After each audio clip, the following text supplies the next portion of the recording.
والصلاة على نبيه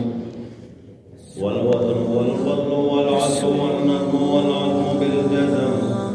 بوحدته بكبريائه بسلطان وبإعلان وبإتقان وبإيمان وبيان في فرقان وحده لا شريك له وحده بوحدة موحدا بوحدة موحدا بوحدة وحيدا وأحدا بلا مدد وجدد ونصب ووصف في الكمال لا شريك له ولا نظير له ولا مثل له ولا مثال له ولا وزير له ولا مقارن له ولا مقاوم له ولا مداني له ولا مضارع له ولا جلد بلد ولد جسد رسو جسو أسو عظم له ولا جذب والصاعب كاب بيت قسم له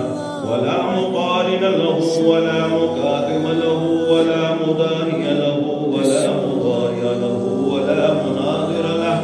ثم نشهد أن لا إله إلا الله وحده لا شريك له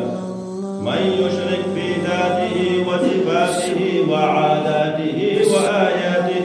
أو يتبرك بغيره من نبي وولي وتقي ونقي وحسين وجميل وصغير وكبير فعليه الخسران والوبال ثم نشهد أن سيدنا وسندنا ونبينا ومولانا مؤيدنا منظومنا مخدومنا معصومنا مقسومنا مقصودنا أجدر الخلق جديرنا أعظم الخلق وأشرف الخلق وأحسن الخلق وأجمل الخلق وأكمل الخلق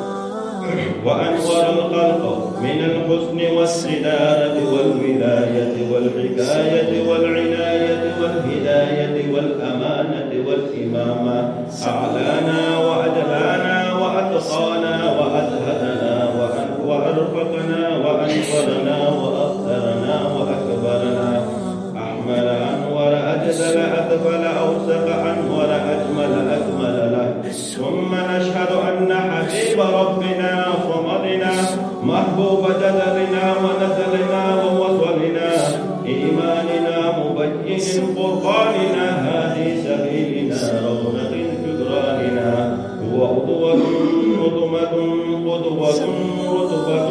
أسوة حسنة وبدلائله القاهرة الغالبة الظاهرة الباطنة سيد إلى سدرة المنتهى في ليلة المعراج كشف الدجى ثم دنا ثم دنا ثم دنا فتدلى فكان قاب قوسين أو أدنى